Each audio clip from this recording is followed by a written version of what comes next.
I had read the story so many times, ever since I was a boy, that I could have told it in my sleep, and yet I never tired of it, because it remains, to my mind, the greatest survival story our kind has ever set down. More than 100 years ago, a wooden ship sailed south to attempt something no one had ever done, and instead of glory she found the worst ice in the world. Far out in a frozen and forsaken sea at the bottom of the earth, the pack ice closed around her and would not let her go. Month after month she sat trapped and helpless, frozen fast, while the ice ground against her timbers with a patience more terrible than any storm, and in the end it crushed her. Her crew, with no way home and no one coming, were left standing on the floes as their ship was slowly broken and swallowed beneath them.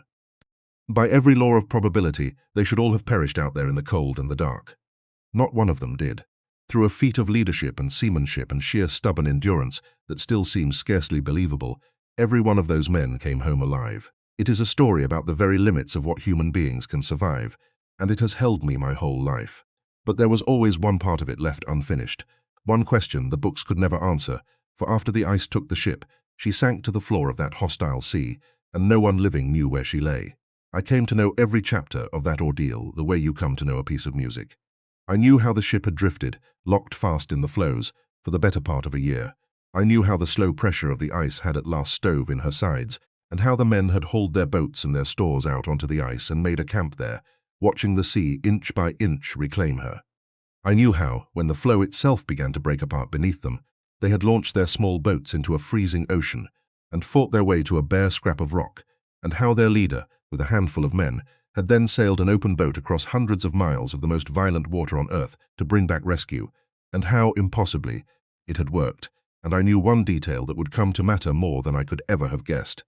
That as the ship was dying, the captain had carefully fixed her position, taking his sights from the sun and the stars, as any good navigator would, and had written those coordinates down. It was the last reckoning of a doomed ship, set down by a man standing on the ice beside her, more than 100 years before I was born. So when, a lifetime later, I was given the chance to help look for her, it did not feel to me like a job. It felt like being handed the missing last page of a story I had loved since childhood. We sailed south aboard a modern icebreaker, a great steel vessel built to do battle with the very thing that had destroyed the ship we were hunting, and we drove her down into the same frozen sea, into the same merciless pack ice that had closed around our quarry a century before. There was a hard irony in that, and none of us missed it. The ice did not care that we had engines and steel and satellites. It pressed in around us exactly as it had pressed in around them, slowing us, threatening to trap us, reminding us at every hour whose country we had entered. And we knew that others had tried this before us and failed, that an earlier search had lost its robot beneath the ice and come home with nothing at all. We had a narrow window of time and no guarantee of anything, 100-year-old set of coordinates, a sea that did not want us there, and a ship lying somewhere in the dark, nearly 3 kilometers straight down. We could not go down to her ourselves. No diver could survive at such a depth, in such cold, and so the whole search fell to machines. Robotic submersibles that we lowered into the black water and sent gliding back and forth across the seabed far below, sweeping it with sonar and cameras, flying the same patient lines hour after hour, day after day, the way you might mow an enormous and invisible lawn in the dark. And then we waited. I have never known waiting like it. We would launch the robot and watch it sink away beneath the ice, and after that there was nothing to do but sit in the control room and stare at the slow scroll of the seabed coming back to us from the deep, mud, and more mud, an endless grey plain in the machine's lights, cold and featureless and empty. The hours stretched out unbearably. Each dive took the better part of a day, and each one came back having found nothing, and the window we had been given grew shorter, and the ice grew heavier, and the doubt began to creep in among us that we might come all this way, into the most hostile sea on earth, and never find her at all. And then, one day, it changed. I was not the first to see it, but I will never forget the moment the word went round the ship, and we all crowded into that room and looked at the screen. There, rising slowly out of the grey haze the robot's lights threw across the bottom, was a shape that did not belong on any natural seabed, long and ordered and unmistakable. It was a ship. She was sitting upright on the floor of the sea, as though she had settled there gently and meant to stay. And as the robot moved along her length, the details came clear one by one, and the room fell utterly silent. After all the empty mud, after all the cold and the endless waiting, after more than a century of her lying lost in the dark, we had found her. What none of us were prepared for was how whole she was. I had braced myself, I think, for a heap of broken timber, a scatter of wreckage barely recognizable as a ship at all. Instead, she was almost perfectly preserved, standing there in the abyss, looking very nearly as she must have looked on the day she went down. The freezing water, far too cold for the small creatures that elsewhere devour sunken wood within a few short years, had kept her across all that time as if sealed in a vault. As the robot drifted over her and along her flanks, we could see her timbers still sound, her rails still in place, the round dark eyes of her portholes. We could see the ship's wheel, intact, standing as though a hand had only just left it. We saw a boot lying on the deck, and the shapes of crockery, and the small ordinary belongings of men long dead, resting precisely where they had come to rest 100 years before. Anemones and pale sponges had taken hold here and there along her timbers, soft new life blooming quietly on the old wood, but they had not consumed her. They had only settled upon her the way moss settles on a standing stone. She was not a ruin. She was a ship, lost in time, held flawless in the cold and the dark at the very bottom of the world. And there was something more, something that raised the hair on the back of my neck when I let myself fully take it in. She lay astonishingly close to where the captain had said she would. The position he had fixed by the stars as his ship died beneath the ice, the coordinates he had set down with frozen hands more than 100 years before, had been very nearly right. She rested only a few miles from the spot he had recorded.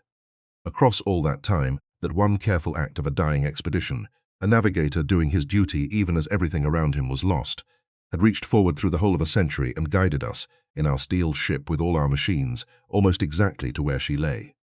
I thought about that a great deal, standing in that control room.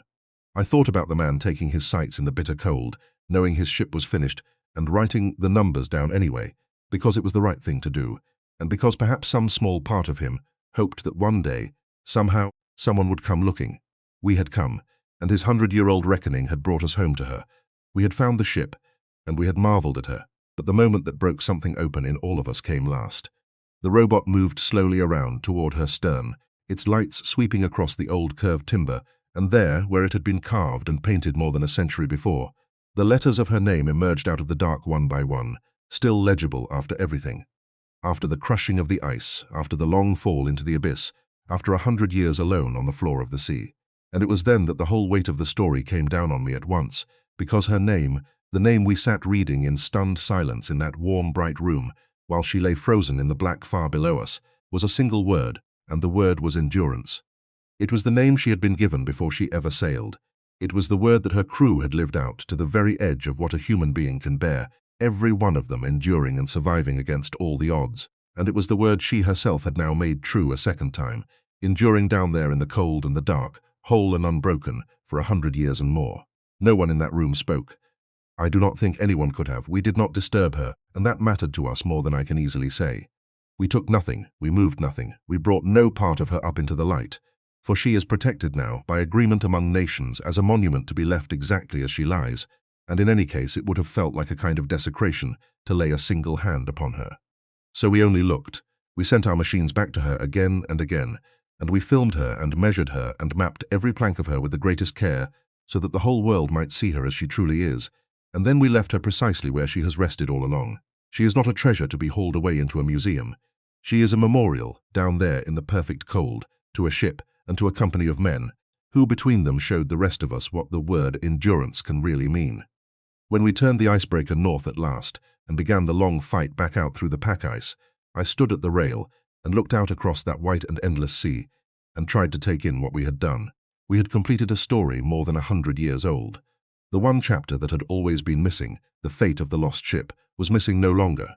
She had been found, and not as a ruin but as something close to a miracle of preservation, sitting upright and whole on the floor of the very sea that had killed her, almost exactly where a dying man had said she would be. The ice that had once crushed her, and that still drifted all around us as we left, had in a strange way been her guardian all this time, keeping the world far away from her, keeping the warmth and the rot and the meddling hands of the living high above her, until the moment we came down with our lights to find her.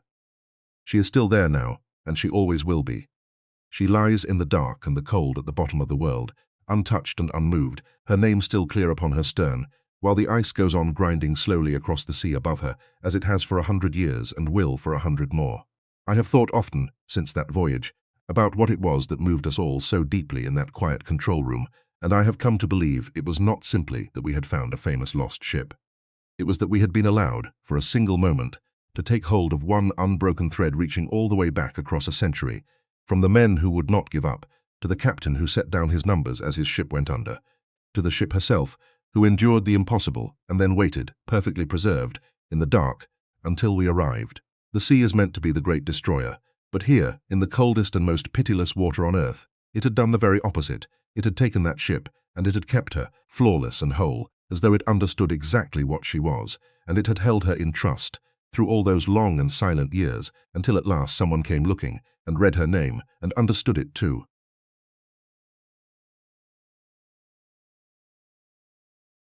There is a particular kind of silence that falls when a submersible sinks below the last reach of the sun, and I felt it close over me like a held breath as our tiny craft tipped away from the light and began its long fall into the dark of the Southern Ocean. Two of us were folded into a cramped sphere of metal and thick glass, our knees almost touching, speaking in low voices when we spoke at all, watching the water beyond the viewport change as we sank, from a bright clear blue to a deep and royal indigo, to a blue so dark it was nearly black, and then to a black so total and complete that it seemed to press in against the glass from every side. The cold came with the dark. The water of that sea is colder than almost anyone imagines, hovering below the freezing point of fresh water, kept liquid only by the salt dissolved in it, and I could feel that cold reaching in through the hull as we descended, settling into the small space around us, gathering in beads of condensation on the inside of the glass. I pressed a gloved hand against the viewport and felt the chill of the abyss waiting on the other side.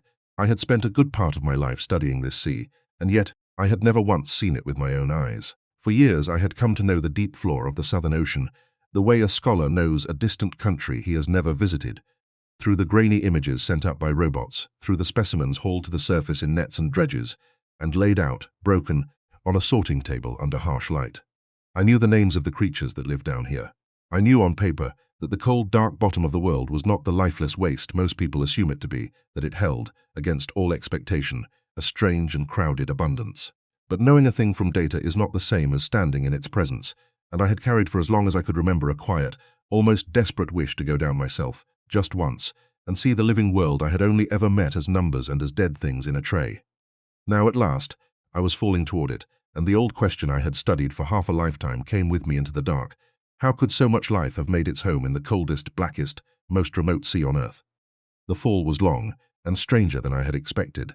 There is nothing to do, on the way down, but watch and wait and feel the cold deepen, and so I watched. Through the viewport in the beam of our descent light, I could see a faint and ceaseless drift of pale particles falling past us through the water, what those who study the deep call marine snow, the slow rain of dead and broken life sifting down from the sunlit world far above, the very thing I knew, that feeds the kingdom we were dropping toward. It fell endlessly, drifting through our light like snow caught in a headlamp on a winter night, except that it was falling into a darkness with no floor that I could yet see.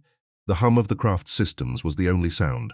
Now and then the pilot murmured a depth, and the number climbed, and the dark grew somehow darker. I became very aware, in that long descent, of how thin the shell around us was, and how small, that we were two warm, soft, breathing animals sealed inside a fragile bubble of air and light, sinking voluntarily into a place that would kill us both in a matter of moments if that bubble ever failed.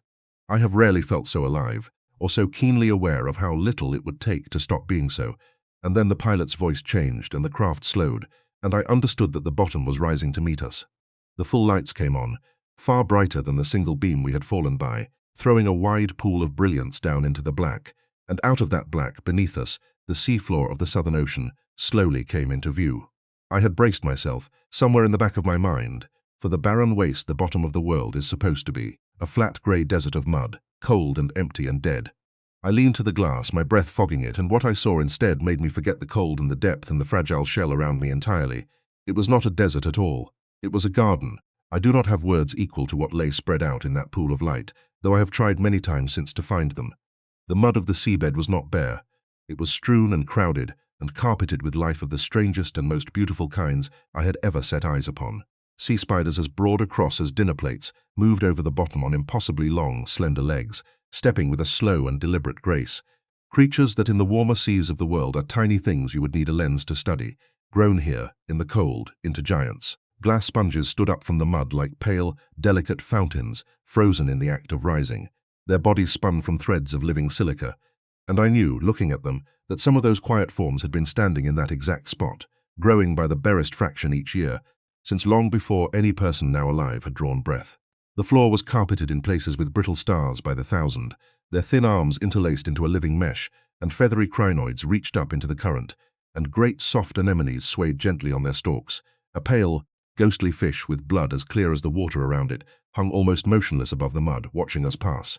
Everywhere I looked there was more, and stranger, and lovelier. In the frozen dark of the planet's most forsaken sea, life had not merely survived, it had flourished, and grown vast, and arranged itself into something gentle and intricate and utterly unlike anything in the bright world above. The pilot trimmed the craft until we hung motionless just above the bottom, and there we stayed for a long while, simply watching, and the longer I watched the more I understood that I was looking at a world running on a different kind of time. Everything down here moved slowly, if it moved at all.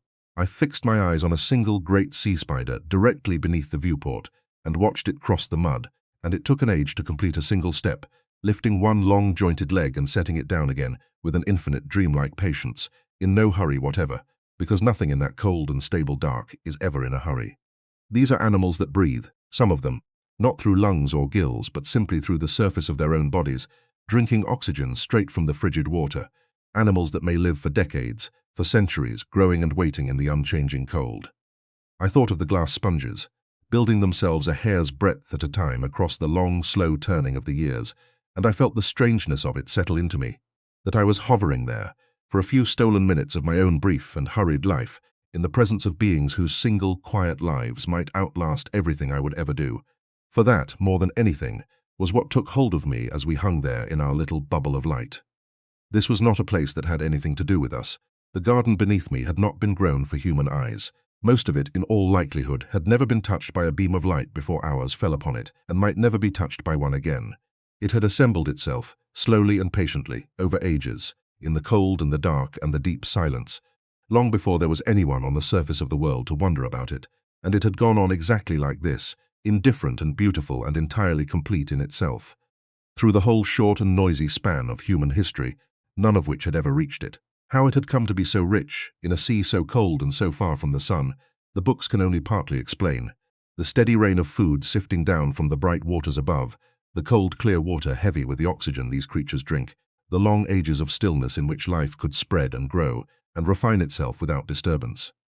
But sitting there at the bottom of the world, looking at it, I did not feel that I understood it. I felt that I had been allowed, briefly and as a great privilege, into the presence of something far older and far stranger than I was, a kingdom that had been keeping its own slow counsel in the dark since long before my kind existed, and I was, I knew, only a guest there, and a frail one. Hanging weightless above that ancient garden, I was sharply, almost unbearably aware of how out of place we were, two warm-blooded creatures who could not have survived a single minute in the water on the other side of the glass, kept alive only by the thin shell of our craft and the failing warmth inside it. The cold had crept fully into the sphere by now. We had pulled our hoods up, our hands had gone stiff, our breath stood white in the air before our faces, and still, just beyond the viewport, the creatures of that sea drifted and stepped and swayed in perfect ease, entirely at home in a cold that would have killed me in moments. There is a humility in that which I have never quite managed to shake. We like to think of ourselves as the explorers, the ones who go everywhere and master everything we touch. But down there I understood, in my body, and not merely in my mind, that I was the soft and temporary visitor, and that the slow pale giants on the mud below me belonged to that place in a way that I never could. The time we were allowed on the bottom was never going to be enough, and far too soon the pilot told me, gently, that we had to begin our climb. The craft tilted and lifted, and the garden fell away beneath us, the sea spiders and the glass fountains and the carpets of brittle stars dimming and shrinking back into the dark, until the pool of our light held only bare water again, and then the bottom was gone entirely, swallowed back into the blackness as though it had never been there at all. We rose the way we had come, slowly, through the long column of falling marine snow, except that now it seemed to be streaming upward past us as we climbed. The black gave way by degrees to the darkest blue, and the blue grew slowly lighter, and after a long while a faint and trembling greenish glow appeared far above us, which I realized with a strange jolt was the sun, the daylight of the ordinary world, reaching down to meet us as we came back up out of the deep. We broke the surface into a blaze of light that hurt my eyes after so long in the dark, into the cold, clean Antarctic air and the slap of waves against the hull and the great white world of ice and sky that I had half forgotten while we were below. Hands reached down to help us up out of the sphere.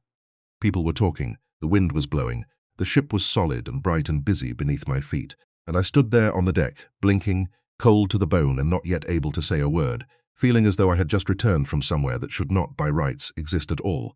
A secret, ancient, beautiful place hidden in the dark beneath all this ordinary daylight. A place I had seen now with my own eyes, and could scarcely make myself believe.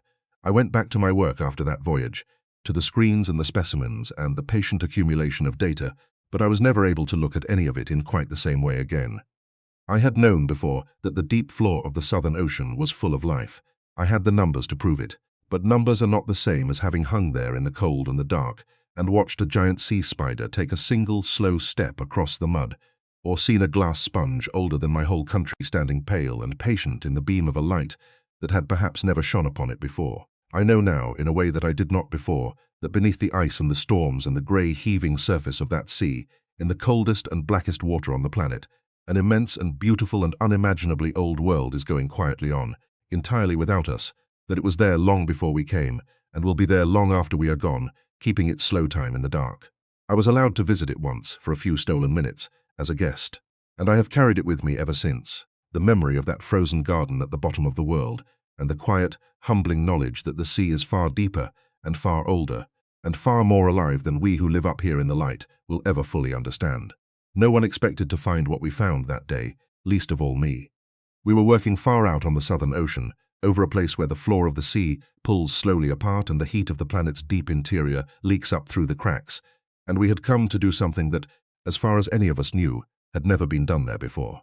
To send a machine down into the blackness and look, with our own eyes, at what might be living on the bottom of that remote and frozen sea. The honest truth is that none of us could say with any confidence what we would see, or whether we would see anything alive at all. The deep floor of the Southern Ocean was, in most people's imagining, a cold and barren waste, the emptiest of all the empty places of the world. We had brought a remotely operated vehicle, a robot trailing a long tether behind it like an umbilical cord, and we meant to fly it across that supposed wasteland and find out for certain. I remember standing in the dim control room as it began its long descent, watching the depth climb on the screens, and feeling that particular tightness in the chest that comes when you are about to look at something no human being has ever seen. There was a question underneath all of this that I had carried with me for most of my working life, and it is, I think, one of the oldest and deepest we can ask. Where can life exist, and what does it truly need in order to live? For a very long time we believed we knew the answer. We believed that all life, everywhere, ultimately depended upon the sun, that sunlight was the single great engine driving every living thing, and that in the cold and lightless deep, far below the last faint glimmer of it, there could be only scarcity and death. And then, decades ago, in another ocean, explorers found something that overturned all of that. Whole communities of strange creatures thriving in the pitch dark around hot springs on the seafloor, living not on sunlight at all, but on the raw chemistry of the planet itself. It was one of the great discoveries of our age, and it changed forever how we think about life and where it might be found. But no one had ever looked at such a place down here, at the very bottom of the world, in the coldest sea there is, and so we had come to look, carrying that old question with us into the dark. In a place this cold, this remote, this far from the sun, would life have found a way? The descent took a long time, as it always does in deep water, and there was nothing for us to do but watch and wait. We were crowded together in the control room aboard our ship, a small huddle of people in the dim glow of many screens, while far beneath the heaving grey surface of the sea our robot sank steadily down through the black, paying out its long tether as it went. The water in its lights was empty and dark, and the depth on the readouts climbed past numbers that meant we were already deeper than most of the ocean ever goes. 1 kilometre, then more, the pressure out there growing crushing, the cold absolute. Now and then a flicker of pale marine snow drifted through the beams, the slow rain of the dead sifting down from the bright world far above. Otherwise there was only the black, and the steady descent, and the quiet voices of the pilots, and the sense, growing in all of us, of dropping away from everything human and familiar into a place wholly indifferent to us. I watched the screens without blinking, half afraid that the moment I looked away would be the moment something appeared. When the robot at last reached the bottom and leveled off above the seabed, my heart sank a little because what its lights revealed was exactly the desert I had feared. The floor of the sea stretched away in every direction, flat and grey and lifeless, a cold plain of bare sediment and rock in water hovering close to freezing, with nothing moving upon it and nothing growing from it. We flew the robot slowly forward, its lights sweeping across that empty ground, and for a long while it was all the same, barren, silent, dead. I began privately to make my peace with disappointment. Perhaps, I thought, the old belief was right after all. Perhaps this far down, this far south, The sea really was as empty as everyone had always assumed, and we had come all this way only to confirm a wasteland. And then, ahead of us in the lights, the water itself began to change. It is a strange and unmistakable thing to see, that first sign of a hot spring on the floor of the sea. The water ahead of us began to shimmer and waver, the way the air shimmers above a hot road in summer, as though the sea itself had begun to tremble, and I knew at once that we were seeing heat, scalding fluid rising up out of the cold, dark ground. The robot pressed forward into it, and out of the gloom rose dark, jagged towers, chimneys of mineral built up over ages by the venting itself, and from their tops poured clouds of shimmering, smoke-dark fluid, hot enough to scald, billowing up into a sea cold enough to freeze. Fire and ice together on the floor of the deepest dark. I leaned toward the screens, and every one of us in that room had gone suddenly silent and still. And then the robot brought its lights to bear on the base of the chimneys, and we all saw it in the same instant, and the silence broke into a single collective sound of disbelief. Life. Not a scattering of it, not a few hardy creatures clinging on at the very edge of existence, but life in an abundance so overwhelming that for a moment my mind refused to make sense of it. The chimneys and the rock all around them were carpeted, layer upon living layer, with thousands upon thousands upon thousands of pale, ghostly crabs, piled so densely one atop another that they hid the very stone beneath them, a living blanket of them seething in the glow of our lights. I had never seen anything like it anywhere, at any depth, in all my years at sea, where moments before there had been only cold, dead desert. Here, gathered around these towers of venting heat, was a teeming, crowded, almost frantic profusion of living things, an oasis of life blazing in the middle of the lifeless dark. We crowded closer to the screens, talking over one another, hardly able to believe what the robot was showing us from 2 kilometers down. That the emptiest place we knew held, hidden at its very heart, one of the densest gatherings of life that any of us had ever laid eyes upon, and the longer we looked, the stranger and more wonderful it became. These pale crabs, we would slowly come to understand, were of a kind found nowhere else on the whole of the earth, and they lived in a way that seemed almost too marvelous to be real. They farmed their own food. On the dense hairs that covered the undersides of their bodies, they cultivated gardens of bacteria, tending them, growing them, and grazing them off to eat, and those bacteria, in their turn, lived upon the chemicals streaming up out of the vents. The crabs crowded as close to the scalding fluid as they dared, packing themselves into a narrow band around each chimney, near enough to the heat for their bacterial gardens to flourish, but not so near as to be cooked alive, balanced forever on a razor's edge between fire and frost. Around the wider margins of the field stood pale anemones in their multitudes, ringing the oasis like a fence. Clusters of barnacles encrusted the rock. A strange many-armed star prowled slowly across the living carpet, and once a pale, soft octopus drifted through the beams. But what struck me most deeply, as someone who had studied such places, was what was not there. The giant worms, the great beds of mussels, the swarming shrimp that crowd the hot springs of other oceans. None of them had ever come here. This was no copy of any vent that I knew. It was a world entirely its own, sealed off by the cold and the currents of the Southern Ocean, that had invented its own way of living alone in the dark. I stood there in that crowded little room, 2 kilometers above the scene, and yet feeling somehow as though I stood in the very midst of it, and I felt the old question I had carried for so long finally answer itself before my eyes. Here was life, abundant, crowded, flourishing life, in the coldest and blackest and most forsaken water on the planet, as far from the sun as anything on earth can be. And it owed the sun nothing. Not a single creature in that seething oasis depended in any way upon the light that the rest of us, the whole bright living surface of the world, cannot survive without. They had built their entire thriving kingdom upon the raw heat and chemistry of the planet itself, upon the fire leaking up out of the deep rock, and they had no need of the sun, of day, of the surface, of anything belonging to the world we know. Everything I had once been taught that life required, this place simply did without, and lived and multiplied, and crowded the very stones. I have turned that over in my mind more times than I can count in the years since, and it never once fails to move me. The sheer, stubborn, inventive tenacity of life that will take hold and flourish around a mere crack in the seafloor leaking heat, in total darkness, at the bottom of the coldest sea there is. And yet, even as the wonder of it filled me, so too did the mystery, and that has never left me either. For these hot springs are not one single continuous world. They are tiny, scattered islands of warmth and life, separated from one another by vast and crushing stretches of cold, dark, empty seafloor that would kill any of their inhabitants in an instant. So how, I found myself asking, did life ever come to be here at all? How did the first of these creatures find this one small patch of warmth in all that frozen dark? And how does their kind travel, generation upon generation, across the lethal emptiness from one hidden oasis to the next? How long had this crowded little world been here, quietly inventing and reinventing itself before our robot's lights ever fell upon it. We did not know. In truth, we still do not fully know. And there is something in me that is glad of it, glad that the sea still holds questions this deep, glad that we had stumbled upon a thing we could marvel at, without being able to fully explain it away. What I remember most clearly, when I let myself go back to that day, is not any single creature but the feeling in that dim and crowded room.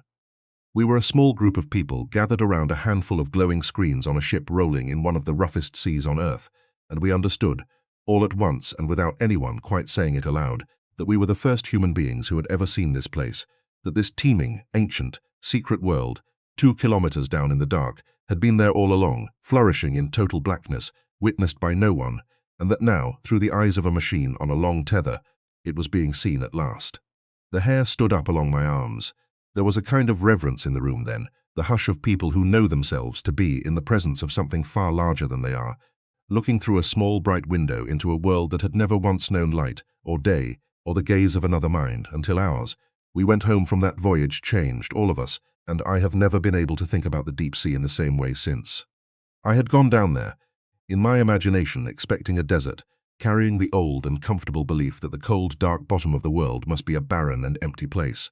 Instead, I had found, hidden around the planet's own buried fires, a teeming and beautiful and utterly unique world that needed nothing from the sun and nothing from us, that had built itself in secret, over ages we can scarcely reckon, and that had been waiting there in the dark, complete and indifferent, long before any of us ever came to look. And I cannot help thinking, still, of how vast that darkness is and how little of it we have ever seen.